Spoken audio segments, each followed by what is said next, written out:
Hello, hello everyone, and thank you for joining this session. My name is Iman Nuwayhid. I'm a professor of public health at the Faculty of Health Sciences at the American University of Beirut in Lebanon. I have the honor to be moderating this session. It's session 9 of this conference, and it's the second session of sub-theme 3. This sub-theme focuses on the question of what opportunities lie in the improved cooperation between water, food, and public health sectors. I also have the pleasure of introducing Dr. Mirella Aoun, who will be kindly co-moderating this session with me. Mirella is an assistant research professor at the Faculty of Agriculture and Food Sciences, also at the American University of Beirut. The keyword on the question, the title sort of this sub-theme is cooperation. And over the last 2 days, different speakers and panelists have stressed the critical need to collaborate and coordinate. Traditionally, we have always thought of water, food, and public health as 3 systems that converse with each other, but almost independently of each other. And I think our experiences globally, our experiences and the magnitude of the global environmental health and social challenges require from us a new thinking. We need to adopt a systems of system approach if we aspire for change and impact. This is sort of the main goal of this conference, and I hope this will be brought up in today's session. I want to thank all the participants, attendees who have joined this session. Like you, I'm looking forward to a very interesting session. We have a total of 6 presentations. We have 5 that succeeded in connecting, and we're still waiting for the 6th. So in principle, we have 6 presentations from across the world, from Pakistan, Nigeria, Sri Lanka, India, Australia, and Germany. So with this introduction, and I'd like to invite the first speaker to share his slides.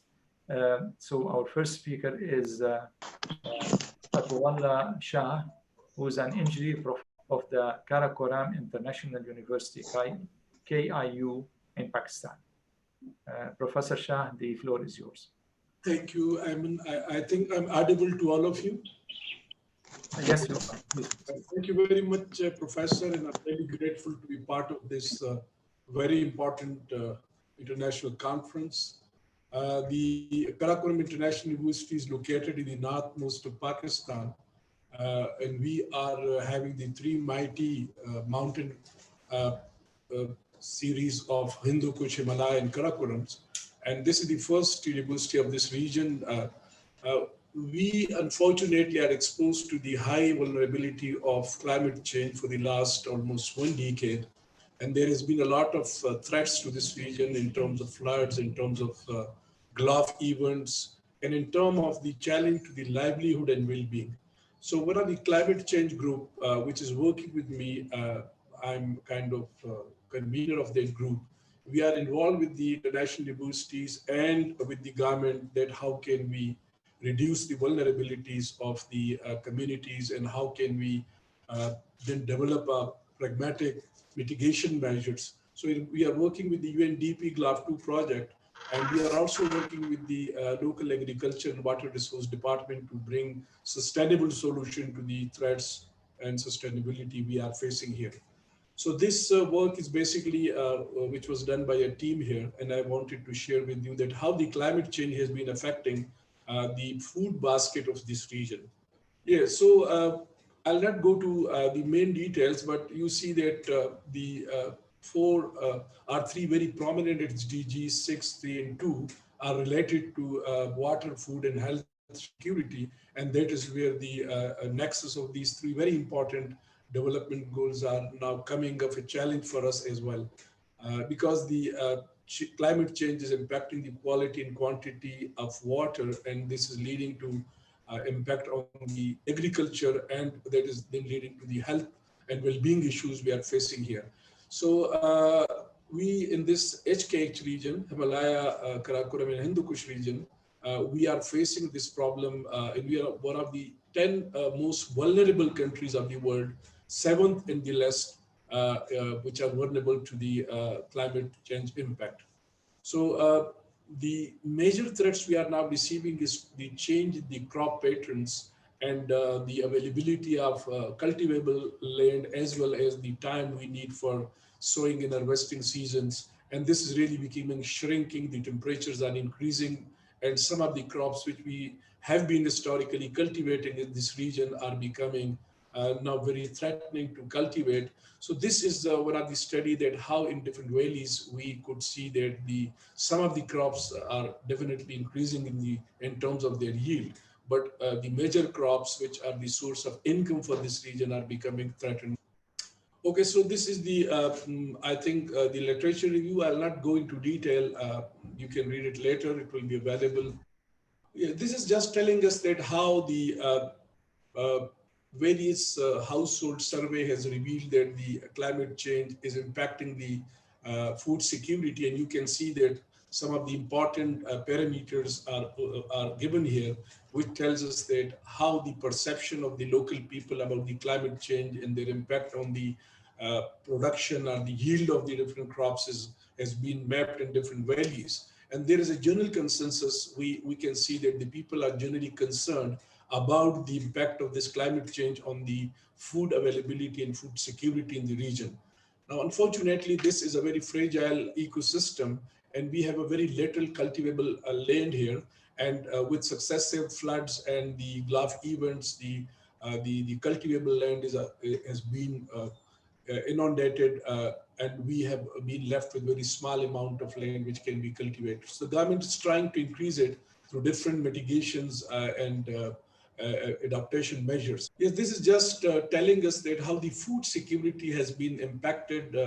I'm sorry, it may not be very clearly visible to all the colleagues, but it just tells us that how the impact of the climate has been playing in this region towards the food security since last almost 10 years now.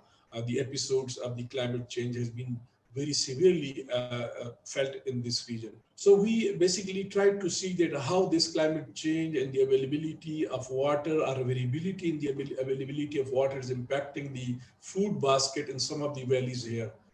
This is just telling us that how the weather patterns are there in three valleys. These are the valleys which are highly vulnerable now to the climate change in terms of the Gulf events, and we had been receiving this episode. So I'll just go to results. The results showed that the production rates of potatoes, maize, and wheat in some regions of GB are increasing with increase in temperature. This is more prominent in colder region of Pasu and Sugar, where the earlier temperature was not very good, so the temperature is increasing, which is leading to increase in their crop production. More cultivation of potato is recommended in these valleys. Earlier, there was very little cultivation of potatoes in these valleys where we have increase in temperature now. In Beirut Valley, this is very near to my university. The temperature increase has led to the reduction in because the temperature range is not very feasible for potato growth now, and this is reducing the yield of potatoes. And we have recommended that they should now go for wheat instead of potato, which has been a major cash crop in this valley. A rise in temperature and heavy rainfall both have negative impact on the maize yield, which again was a very good crop, cash crop in some of the valleys, and this again is impacting the production. Decline of maize yield in Sugar Valley because the sugar is now becoming hotter, and we could see that in the last 5 years there had been a decline in the yield of this. Increased temperature may reduce the rate of photosynthesis, pollen viability, seed absorption, and less seed setting, which ultimately reduce the grain yield. Increase in maximum and minimum temperature cause shortening of the duration of the flowering maturity, and the food basket of these valleys is shrinking in terms of yield and productivity. Irregular precipitation patterns attribute to the climate change and cause severe impact on the livelihoods of millions of vulnerable population or people in this region. Irregular change in rainfall pattern may have impact on the water availability in times to come, which also creates flooding. Due to the out-migration of large population, the agricultural productivity has been declined because the people are now unfortunately not coming to the agriculture as a profession. Due to increasing vulnerabilities, the contribution of agriculture in household food consumption and household income is significantly decreased over time. This is again another threat due to the climate change, that people have shifted their professions and their livelihood to other professions. The food insecurity has led to the health and well-being issue, and there is a high incidence of stunted growth and wasted growth in this region. And almost 45% of the children are one way or the other way stunted or wasted in their growth, which is a very due to the malnutrition and the poor quality of food. So we have recommended that, first of all, the new crops which are more resilient to the climate change, and the Department of Agriculture and Karakoram University are working on these species. Some of the crops which are affected with the changing climates need to be abandoned and replaced by others. Certain high water consuming crops need to be abandoned, yes, to preserve the pastures and avoid their future degradation. Governments need to establish separate food security policies for mountains, because the mountains are different from the plains, promote cultivation of vegetables in the valleys where the water availability is increasing. And this is a very interesting change now, that in most of the valleys where the water availability is increased due to the climate change or increased temperature, the people are now adopting the vegetable cultivation, and now this is being exported to the rest of the country, to the down country as well. So thank you very much. I think I've finished my presentation. This must be the last slide. Thank you so much for your very interesting presentation and the challenges that this region is facing. I'm sure there are questions that will come our way. Our next speaker is Professor Etim. I think Etim is at the Department of Geography and Environmental Sciences at the University of Calabar, Nigeria. So I'm happy that you were able to join us. I knew that you have some difficulties there. So I speak about the socioeconomic status and access to sanitary facilities among inhabitants of UGEP community, Cross River State, Nigeria. The floor is yours. And my apologies, Professor Iman. I'm not seeing Etim on. It looks like he dropped off. Sorry about that, because I saw his name. I was very happy that he was able to connect. Okay, so hoping that Etim will reconnect with us. Did Gunatilake join us or not? I am not seeing them on our list currently. Okay, so our next speaker will be Jagdeesh Kumar. And Jagdeesh is a research scholar at the Department of Hydrology, Indian Institute of Technology at the Uttarakhand state in India. And Jagdeesh will speak about exploring the removal of heavy metal ions from most wastewater stream, employing electrocoagulation and nanofiltration processes. The floor is yours. Hello everyone, thanks a lot for allowing me to talk about my research work. Basically, my research work focused on the removing and optimization of heavy metal ion from wastewater by applying electrochemical and nanofiltration process. That's my title is there, exploring and optimization the removal of characteristic of heavy metal ion wastewater stream by employing electrocoagulation and nanofiltration. These are the main content of my presentation: problem statement and research objective, material method, result discussions, and key findings. So as all we know, the heavy metals are inorganic elements naturally found throughout the earth crust, but fuel up the economic growth, and due to that the mining and metal processing activity take out these heavy metals into the environment, and their concentration above the permissible limit in the environment have considered as a pollution. In the industrial process, the industrial process are the major contributor to the heavy metal pollution in the present scenario. And these heavy metal polluted the soil, surface, water body, and even the aquifers. They reach to aquifer also. And then these pollutions affect the human health also. For human being consume these directly by drinking contaminated water or indirectly through the food chain, which later affect the health of the human beings. To deal with this problem, we require a sustainable and efficient wastewater treatment approach. In the present scenario, there are different technologies are used to treat industrial wastewater, but due to high concentration of metal ion and the low pH value of this wastewater stream, the biological and absorption process are not that much significant to remove these pollutants from the wastewater. On the other hand, if we use the chemical treatment process, they produce high pH value water, and then further these wastewater with the treated water produced after the treatment is not allowed to the use in industrial process. So we are applying these new technology, nanofiltration and electrocoagulation to produce reusable water for the industrial use. So in our present study, we are exploring the electrochemical and nanofiltration for significantly treat the heavy metal ions in the wastewater. So this is our membrane system and electrocoagulation system. You see this in picture.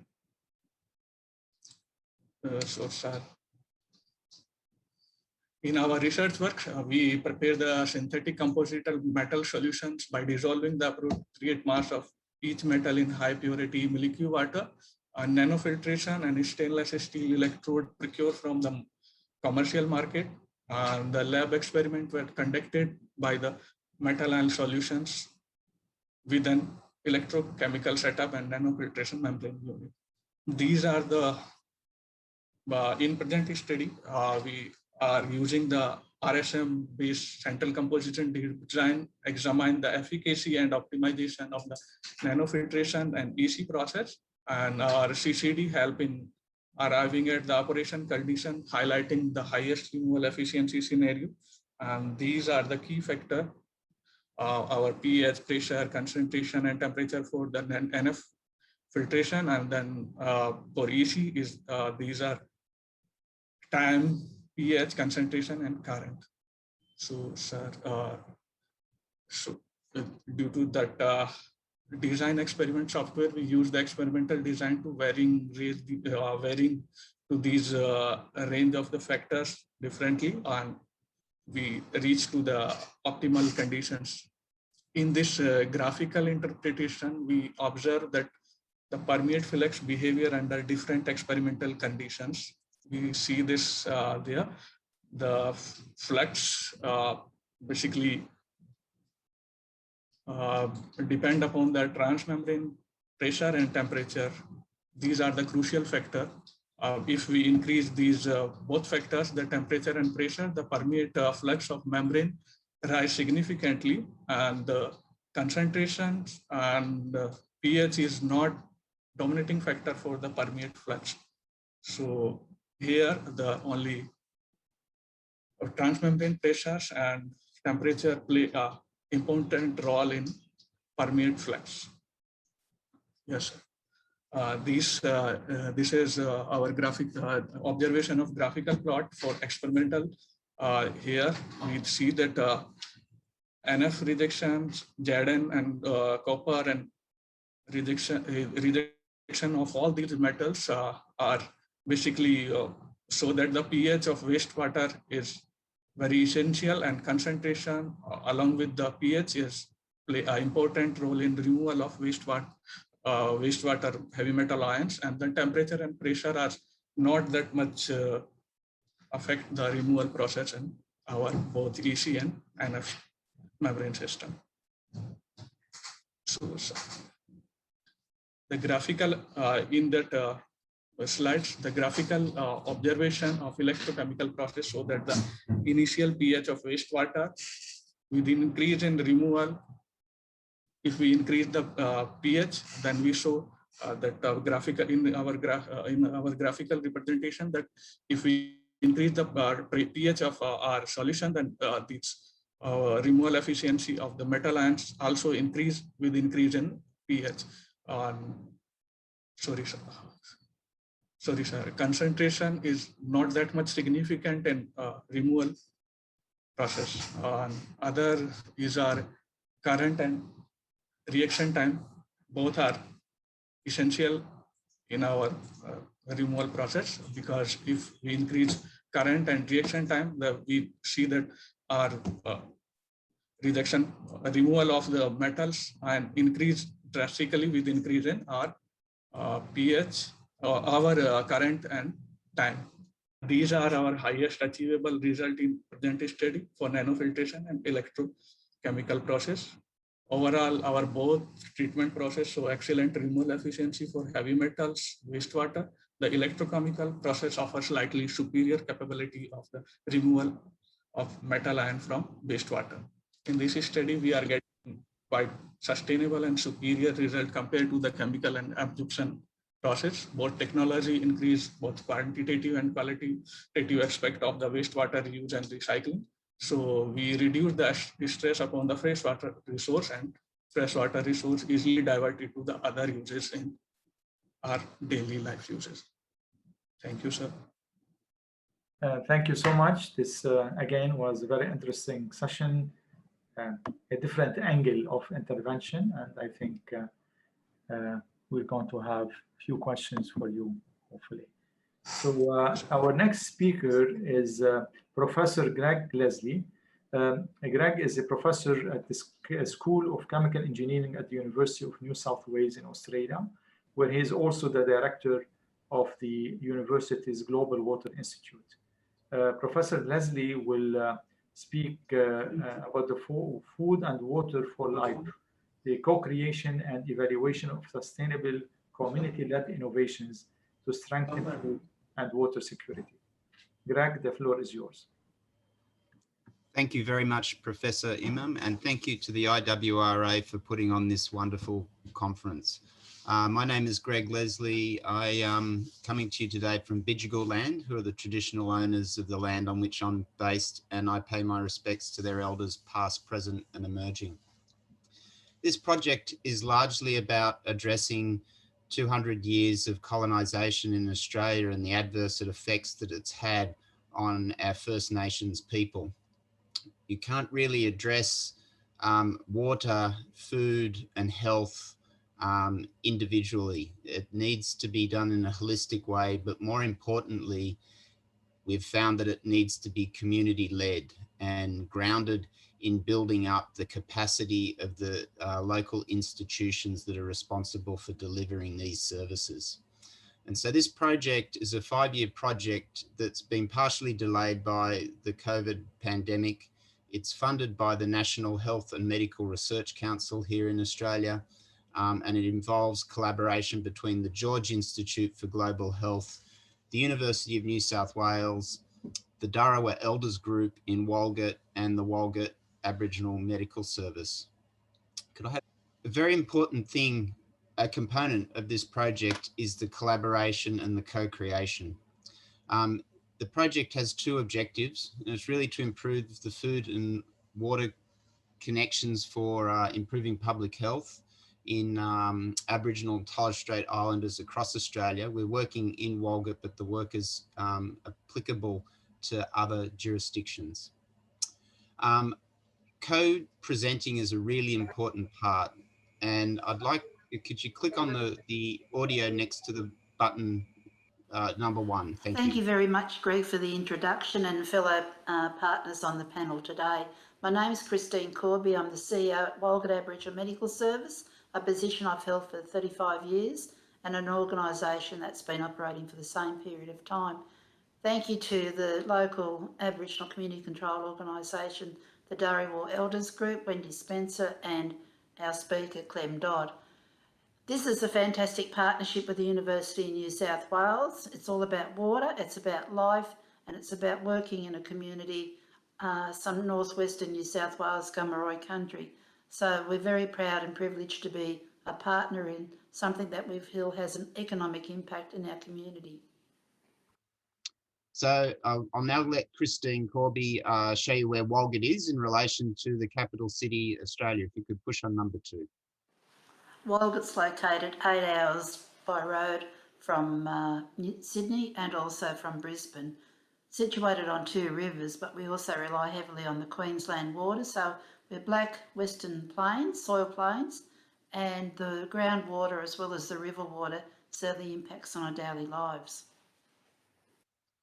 The project really couldn't get off the ground without the leadership of the Walgett Aboriginal Medical Service, who look after the health of the First Nations people in the town of Walgett. Could you press number 3, please? Oh, there's a bit of a technical glitch there. Sorry, Greg. Yep. That's all right. We can, in the interest of time, we'll just keep moving. But the Walgett Aboriginal Medical Service has been running for 35 years. It looks after a range of issues, chronic health conditions, acute health conditions, obviously diabetes and hypertension and renal disease. Hello, is it me or I can't hear Greg? Greg has frozen. Lost him. Iman, maybe we should come back. I think Greg's dropped off. Let's maybe move to the next speaker and we'll have to resume Greg's presentation if he can rejoin us. Yeah, if you just take his presentation off. Yeah, okay. So sorry about the technical difficulties that our speakers are facing, but again, they're all working out of difficult locations. So our next speaker is Joshua Antagal, and he's at the Department of Geography at the University of Bonn. So Joshua will, presentation will be on land use dynamics, urban transformation, and the complexity of surface water pollution, identifying risks and developing integrated solutions to waterborne disease in Accra, Ghana. The floor is yours, Joshua. Yeah. Thank you very much for the opportunity to share our study in Ghana. It's part of a project called One Health and Urban Transformation, sponsored by BNBF in Germany. Today, we're going to be sharing with you, as our moderator already said, land use dynamics, urban transformation, and then the complexity of surface water systems, and how these expose the communities to the risk of waterborne diseases. Most cities, particularly Accra in Ghana, have experienced huge transformations, including their peri-urban areas. And these transformations in the form of land use change, landscape change, socioeconomic transformations, and culture have huge concerns that we currently facing today. And however, these transformations happened without much coordination and planning. And we noticed that it's actually posed some challenges to surface water systems as well as human health in the city. But we know that water plays an important role, and it forms a precondition for the existence of humans as well as the survival of ecosystems. And several studies have been conducted in the area to develop solutions, but they often fail because they are more fragmented and not integrated. So we found out that if that is the case, then why don't we investigate? Why don't we come together to conduct a study that would develop collaborative strategies, sustainable and integrated options that can help to bring all stakeholders together to develop more solutions that can reduce this exposure and the risk of waterborne diseases. So we're going to show you our study area, and we conducted a study in a small urban catchment in Accra called the Odo River Basin, and 80% of the industries in Accra are located in this basin, and more than about, let's say, 90% of the basin is actually really built up, fully urbanized, and then also with a lot of urban agricultural activities also happening in the area. As you can see, pictures showing you a section of the river around Kwame Nkrumah Circle in Accra, and we can see it is fully physically and also polluted and contaminated with plastic waste, with fecal matter, as well as with e-waste. So this is a huge public health challenge in the area. Please, so we also in this area we conducted our surveys in 4 communities within the basin, and we're going to show you how our study progressed.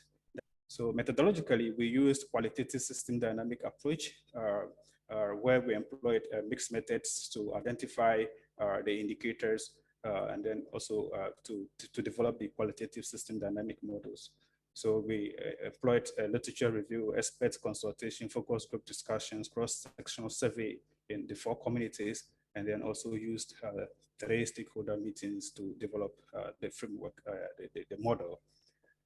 So here shows you our interaction with the stakeholders during the stakeholder workshop, where we used the DeepSeer framework. DeepSeer framework here actually shows the driving forces, the pressure, the state exposure to polluted water, the impact, and then the response strategy. So this was used to structure our discussion and to also facilitate the identification of indicators. So we want to show you here our preliminary results from the modeling. And here we created the feedback loops, and we identified the reinforcing loops and then also the balancing feedback loops in this area. And for example, if we take the reinforcing loop R5, we can see that land use and land cover change actually has influenced mostly the stormwater runoff. And this stormwater runoff actually, as they sweep over the urban areas, carry a lot of nutrients and chemicals that are deposited in the water. And this water actually is not much useful for urban agriculture. Whereas we know that increase in urban population, urbanization actually influence the demand for food and demand for other infrastructure and other services. So we see that here there is actually a kind of interactions among these components within the urban system. And also here we want to show you the submodel for waterborne diseases in the area. And again here, if you look at the reinforcing loop, for example, R1, we can see that the fecal excreta for an infested person without adequate sanitation and wash leads to the contamination and pollution of water and food systems. And then when we consume food and food from these water sources, that we are again exposed to waterborne disease, therefore increasing the rate of incidence of the disease, and then the loop continues and reinforced in the area. And then also we also have much more interesting interactions in the area, and also with some balancing feedback loops. So here we want to show you some contributing factors to water pollution in the area. And this is a result from our household survey, cross-sectional household survey of 320 participants. And we noticed that poor waste management, including surface solid waste as well as wastewater, was one of the leading contributor to water pollution. We also found flooding as a factor, which actually also carried this e-waste, plastic materials, everything that has been not properly managed. They just sweep them into the nearby water systems, which finally, because this river actually discharges its water into the lagoon, which is again also discharges its water into the ocean, then therefore leading to more contamination of food, the fisheries, and then it comes back to humans as diseases in the end. And then we can see also inadequate sanitation and water infrastructure also is one of the contributing factor, and the stormwater runoff, poor land use planning, and the behavior of the people, which stakeholders actually really emphasize in our discussion as well. Very good. So now we show you a little bit of our survey here, and then with household management of waste. And then with a solid waste management, we saw that public waste collection points were one of the areas leading to more highest level of water pollution, because we have some points where the public waste bins are actually placed, but then the communities are supposed to go and dispose of their waste there, but then they are not usually collected on time, and then they lead to spillover, and then the whole place is left in a mess, and then finally they find themselves into the water systems. But the wastewater also in the community, we saw that they are usually discharged into the gutters, these open gutters, and then in the end they find themselves into the water systems in the area. And then also some are also just thrown into the open space outside the house, or also into direct into the river, where also we recognized and we observed open defecation in the river as well. These are all risk and exposure factors to health, particularly waterborne diseases, and also other health-related diseases. So in conclusion, we identified from our modeling process that there is this complex interaction among these components, such as urban transformation, land use, water quality, and the risk of waterborne diseases. And these interactions happen because the water as a connecting factor links all these in the urban setting, which is not well planned and not coordinated. And then there is also poor implementation of local plans that actually protect water systems. So our modeling process also identifies some key factors such as poor land use planning, waste management issues, and then also government issues in the form of corruption, lack of strict implementation of environmental laws, floods, behavior, and then also inadequate wash infrastructure. We identified these factors are the factors that actually increase the exposure of the people to the risk of waterborne diseases. And for that matter, we identified that the only way to tackle this issue is to develop multi-sectoral stakeholder collaboration approach that is needed, and to facilitate the development of solutions, integrated solutions and options that can help to promote human health as well as environmental health in the area. Thank you. Thank you so much, Joshua. If anything, you have actually showed us strong evidence that it's so complex, and we need to work at different levels and different systems. So thank you so much for your presentation. So again, we had some technical issues with some of our speakers. I'm happy that they're all reconnected. Since Greg, we lost you during your presentation, I would say, if you're with us again, maybe we could finish your presentation and then move to other speakers. So, Greg, is it fine? Yep. Where did we get up to? Yeah, talking about the important role that the medical service plays in this. So I would like to talk about the threats to water security and food security in Walgett. And I'll ask you to click the audio on button number 4 to hear Christine Corby talking about the events in the last few years. To paint a picture of Walgett's experience, whilst we had the drought nationwide, we also had a lot of mismanagement of the river flow.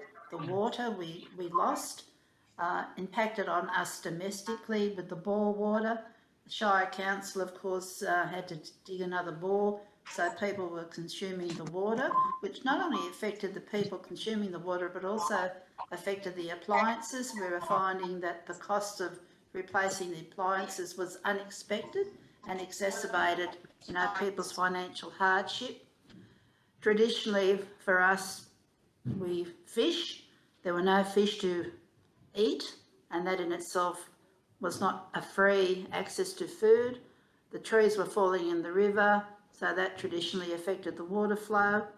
From a business point of view at WAMS, we have a community garden which we could not water. The quality of the water to the garden affected stunted the growth of the produce, so we had to close that down. In our community, population of 2,500 people, we had the only supermarket burnt down, so that reduced the access of people who could not afford to travel out of town to buy, the Coles and Woolies food, which is probably 3 hours one way to Dubbo and 2 hours another way to Narrabri and Moree. Hunger in the town, that was horrible. The Woolies basic boxes did help to a degree, but certainly with people with a chronic disease, the high sodium with the tinned and packaged products weren't really good for us. The school canteen with COVID, of course, affected families' access to alternative foods for the children. So again, the hunger exacerbated.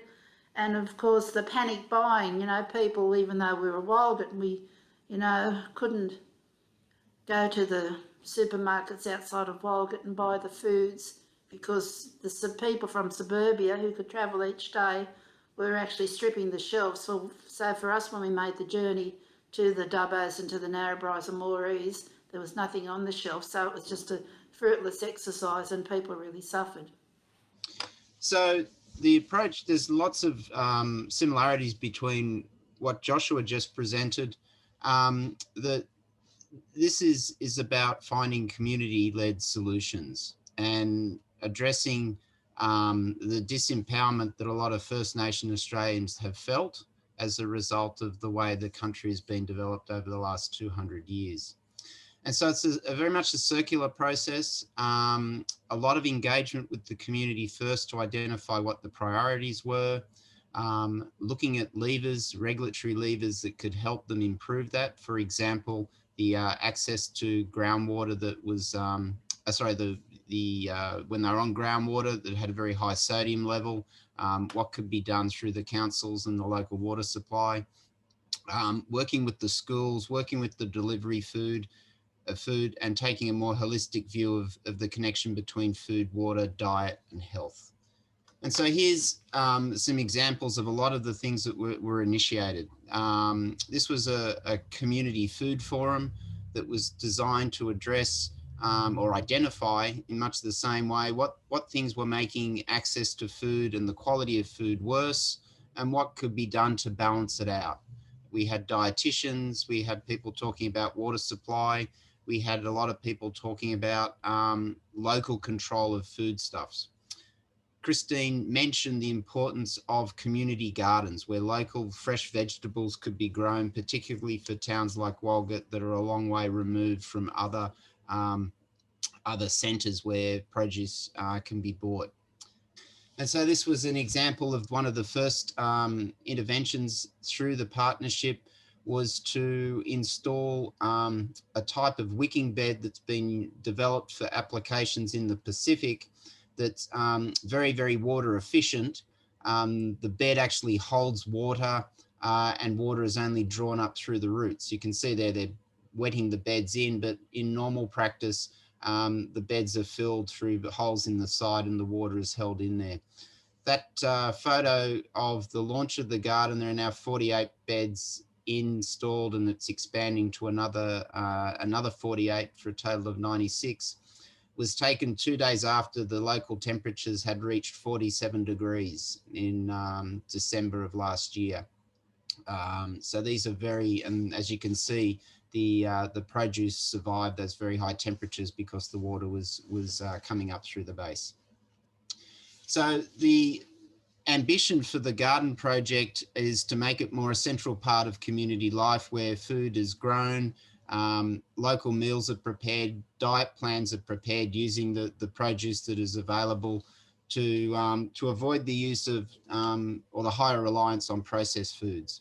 The other aspirational goal is to reintroduce traditional knowledge of medicinal plants that have served Indigenous peoples very well for over 60,000 years and begin to cultivate and use that. The other is the central control of the food supply, looking to set up First Nations operated businesses and where there can be reinvestment back in the community. And that they were two big priorities that were identified in the food forum. So this is Christine Corby's view on how the project has been developed. And if you could click the audio, you can share. This slide recognises the academic experts in this project. And I suppose as a local Aboriginal person, we always say that we're pretty smart too. And whilst we're recognised as community experts, I think it's very grateful that the University of New South Wales have seen our academia, our local knowledge and the structures by which we need to adhere to the practices of having this research and the benefits of its outcomes.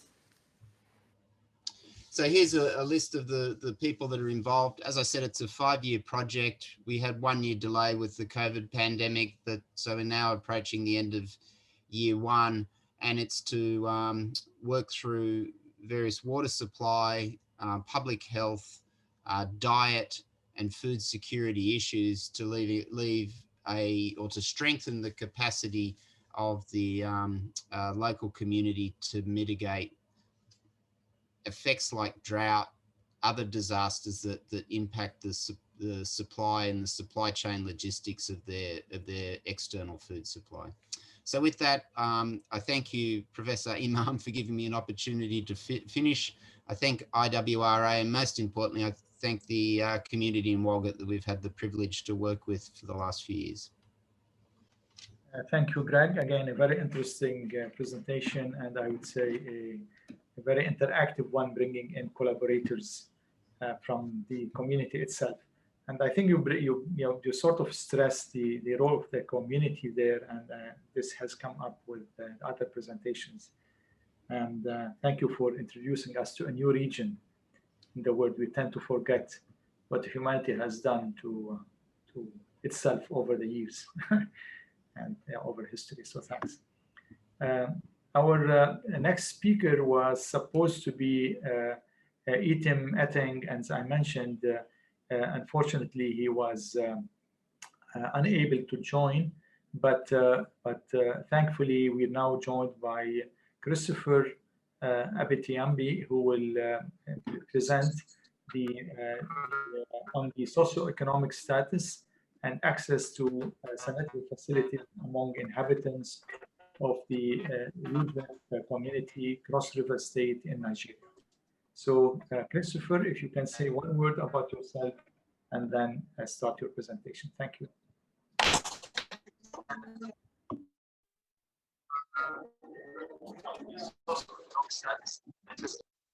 Hello.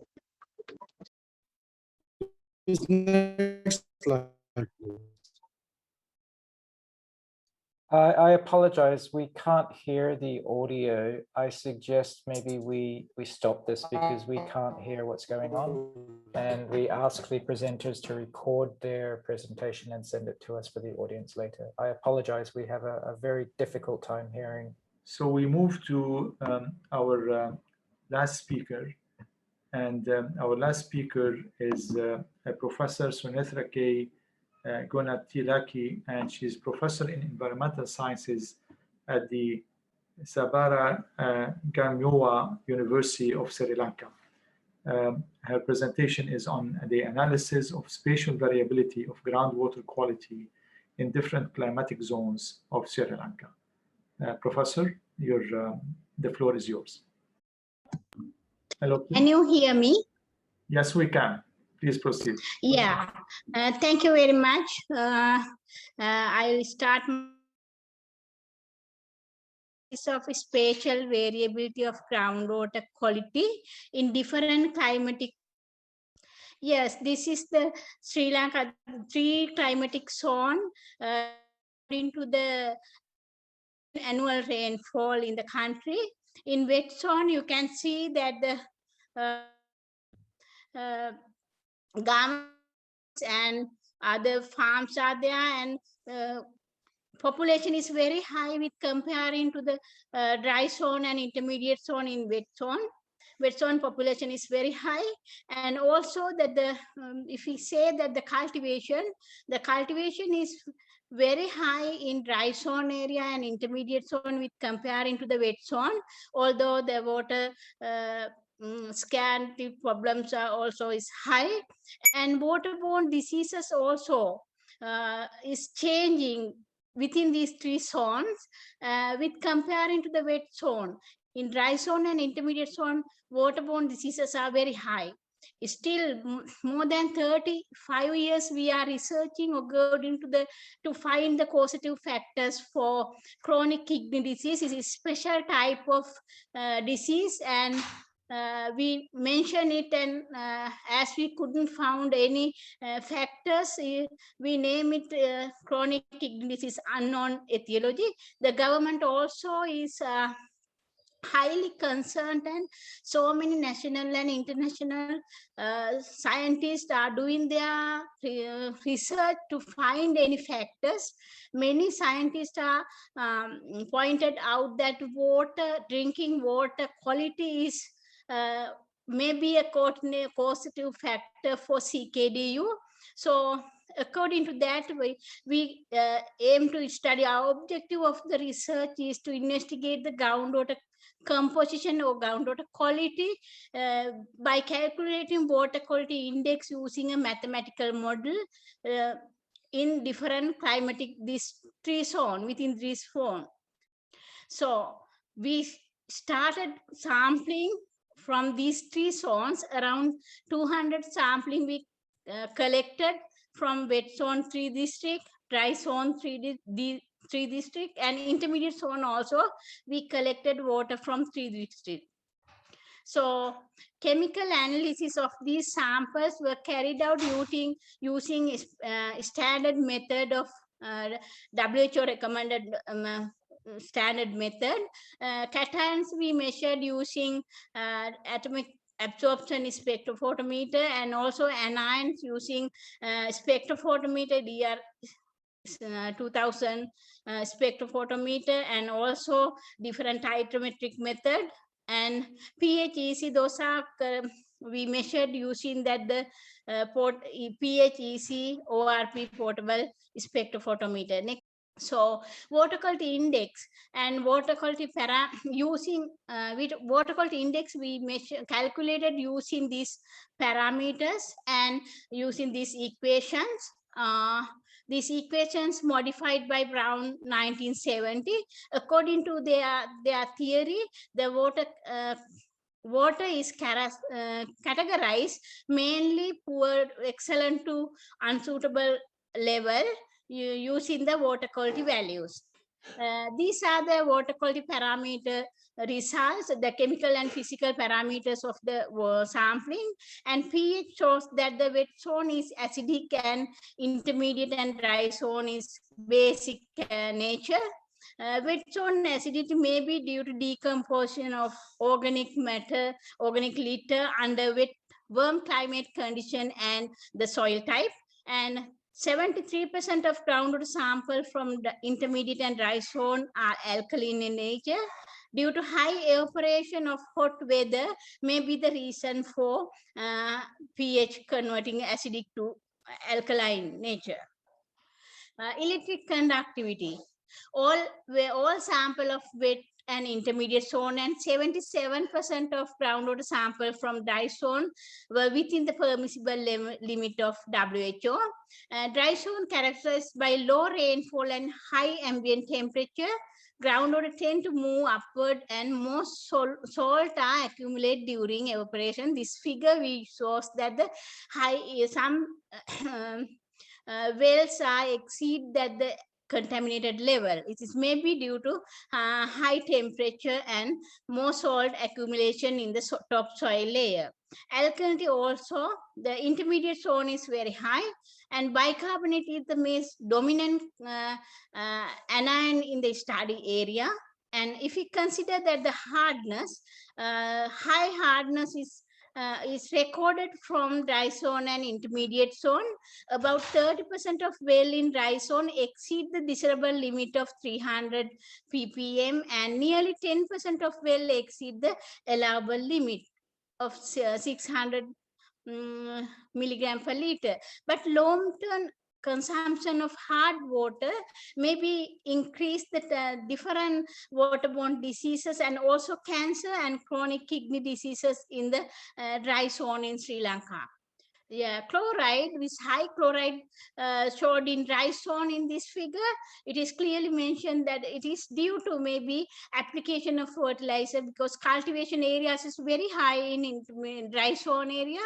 So irrigated water also used for the dry zone cultivation.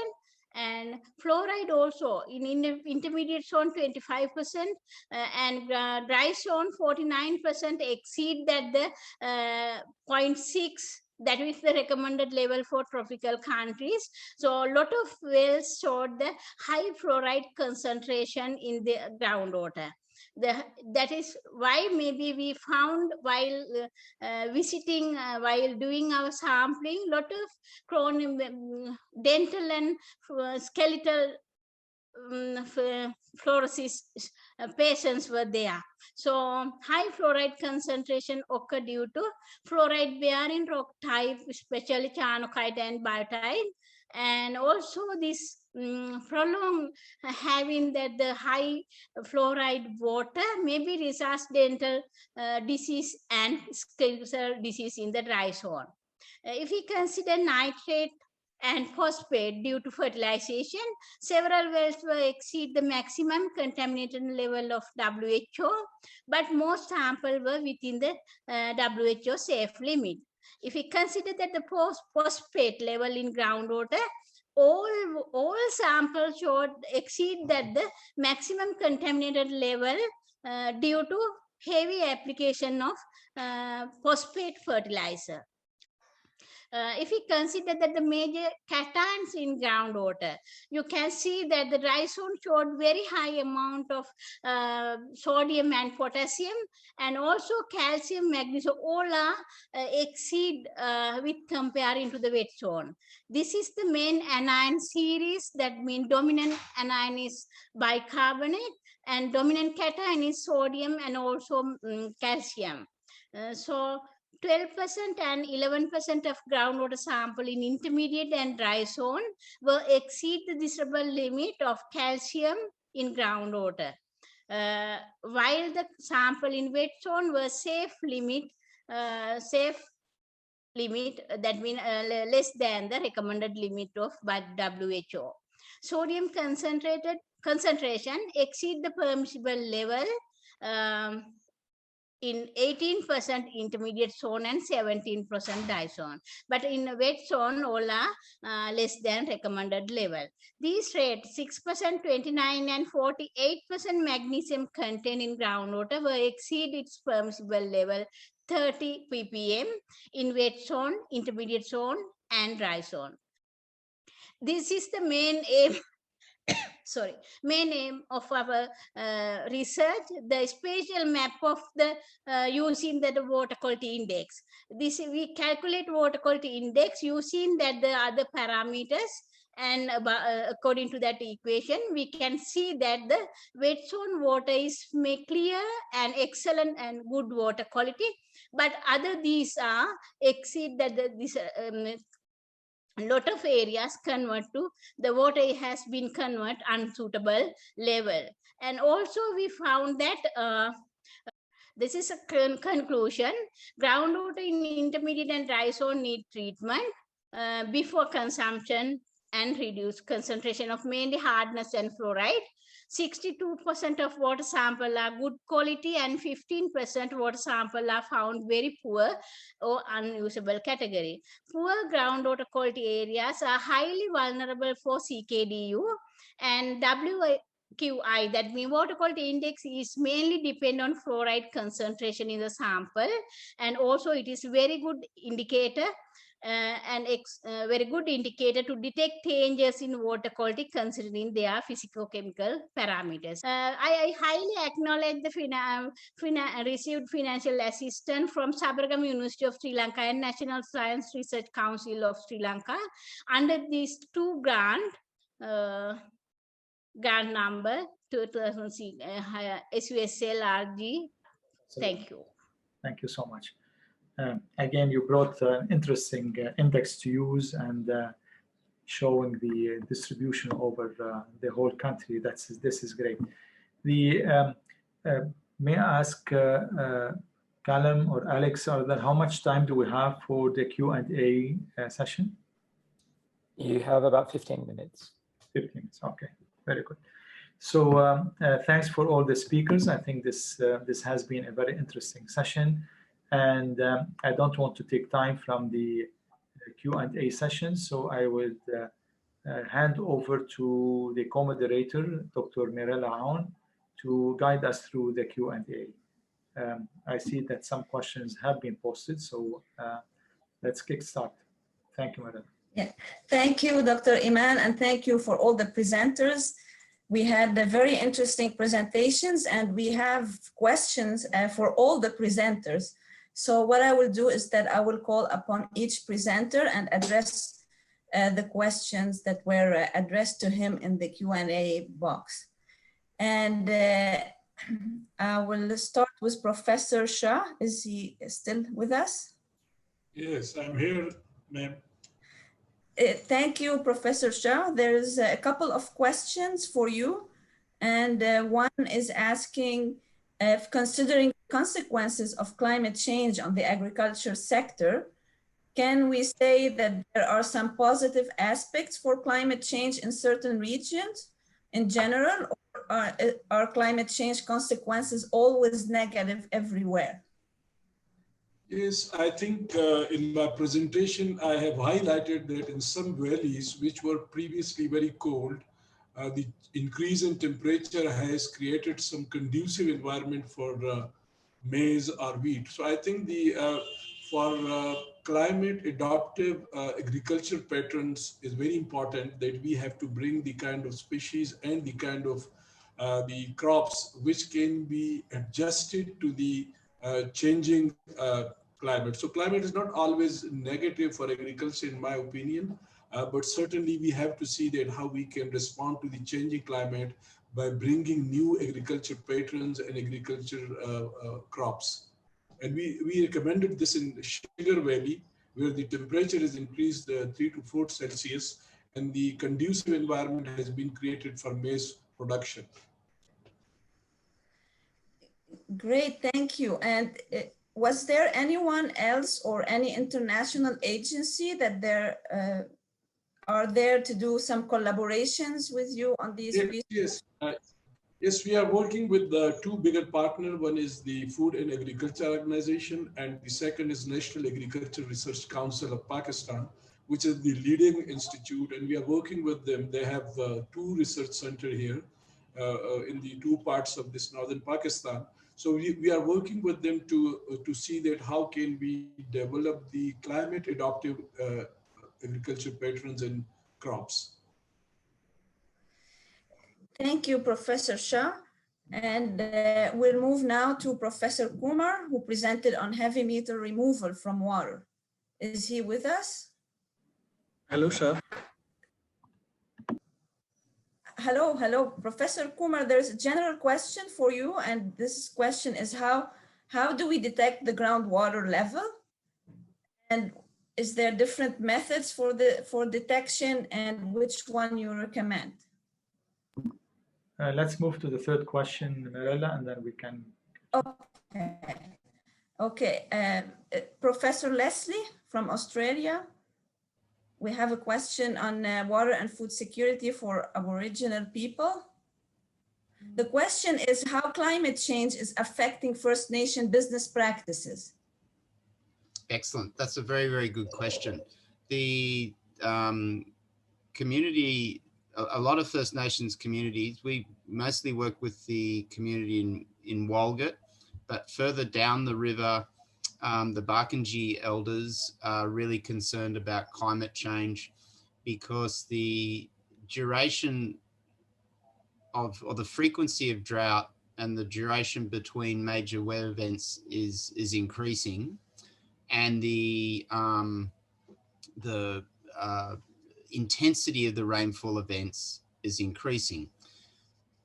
Some of the policy at the moment is favouring an expansion of on-farm harvesting of water, which is preventing runoff into rivers. And so what we've been seeing in Western New South Wales is a lot of communities that have businesses or livelihoods that are very much dependent upon the river are seeing less reliable flow. Barkindji people at Menindee, well, it's not just the First Nations, but it's the entire community, both Indigenous and non-Indigenous, are linked to tourism, fishing, a whole range of activities that are now compromised as a result of less water that's available in the rivers. The other thing that's really important is that the flow that's being harvesting, a lot of the runoff is actually contributing to base flow on the rivers and groundwater recharge. And so not only do you see a loss in the river water, but you also see a drop in groundwater levels. And so this vulnerability of water supply is something they need to manage.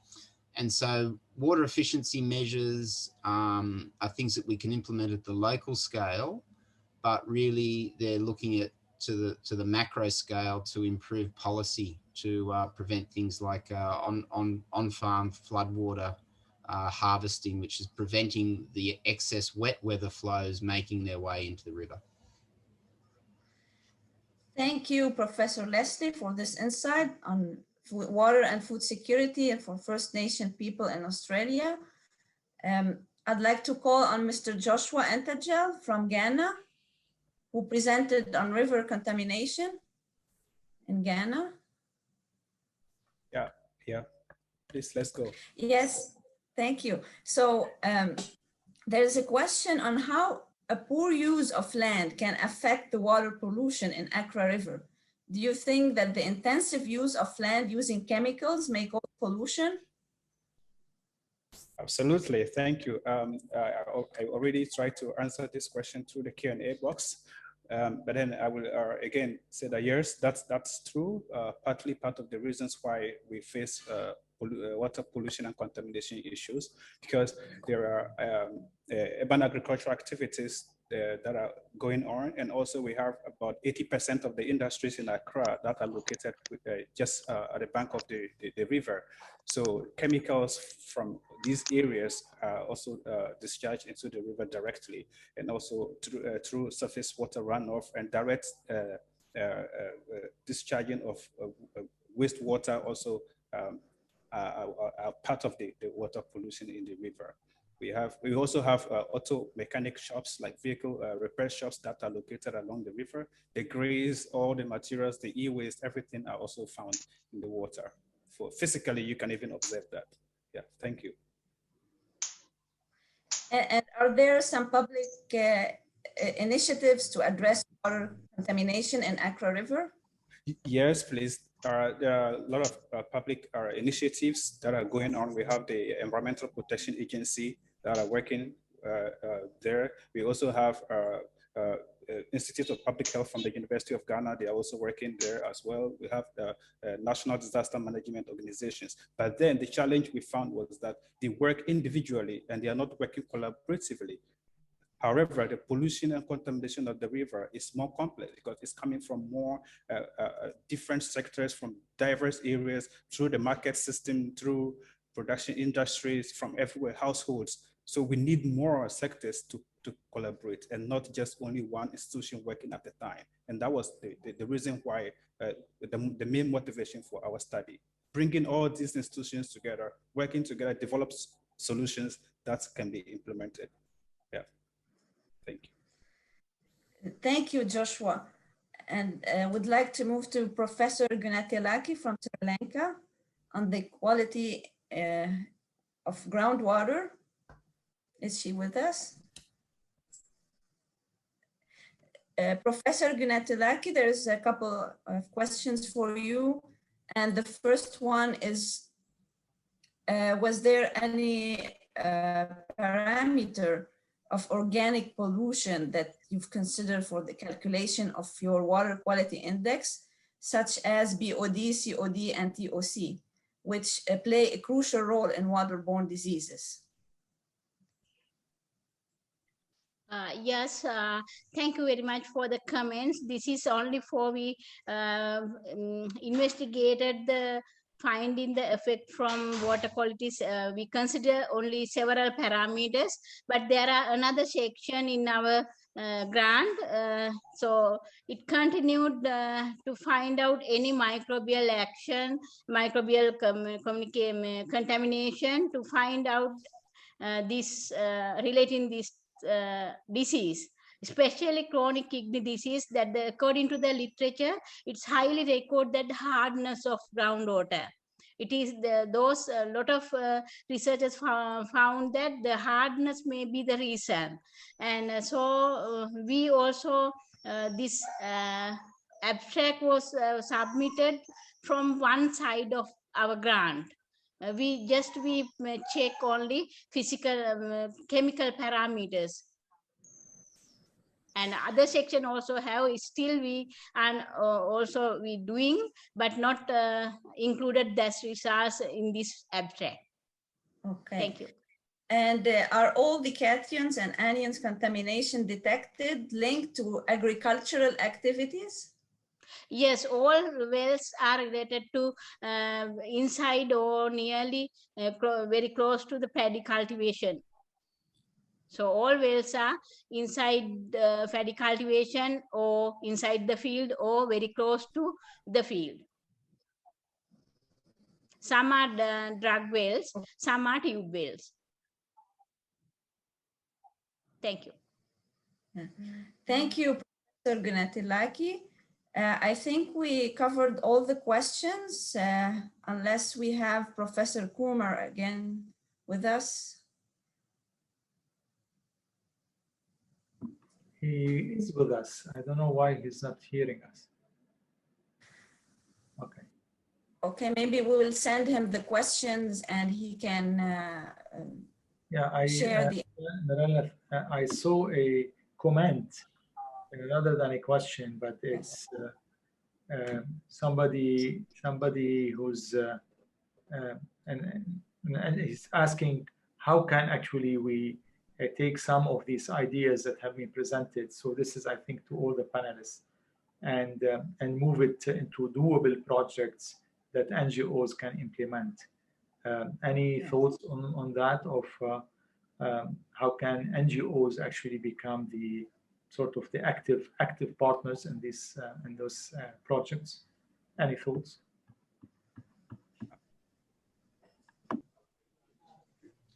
I would just a casual observation is that I wouldn't, after 4 years of working with the community in Walgett, I would not underestimate the capacity of local organizations to amplify whatever NGOs want to do.